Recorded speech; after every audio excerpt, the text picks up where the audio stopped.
waaleykum salaam wa rahmatullahi taala wa barakaatuhu. mbokk mi sa laaj bi am na solo waaye ñaari way dañ leen li ñu war a def ba seenu ànd baax rafet insha allahu te mën a wéy ba àjjana insha allahu danga koy séddale rek ci ñaari baat ci alquran. baat ba si njëkk mooy yaasin, beneen baat ba nga jël baatu muhammad.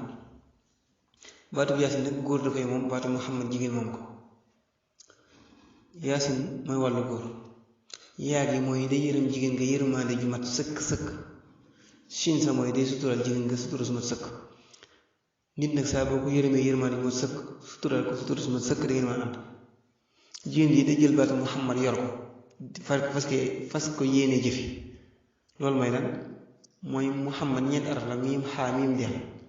miim bu njëkk gi mooy day muñal borom këram muñ gu mat sëkk. xaa gi mooy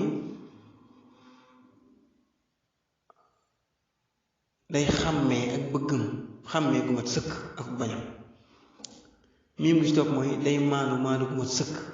deel gi mooy day ànd ak dal gu mat sëkk. nit nag saa boo ko muñalee xàmmee lam bëgg nga koy def. maanu gu mat sëkk wala wutu def doo ko def. ànd ak dal gu mat sëkk bu saa bu jàqee jëm ci yow nga dalal ko kon da ngeen mën a ànd. loolu dong mooy dënd bi. wassalaamu aleykum wa rahmatullah.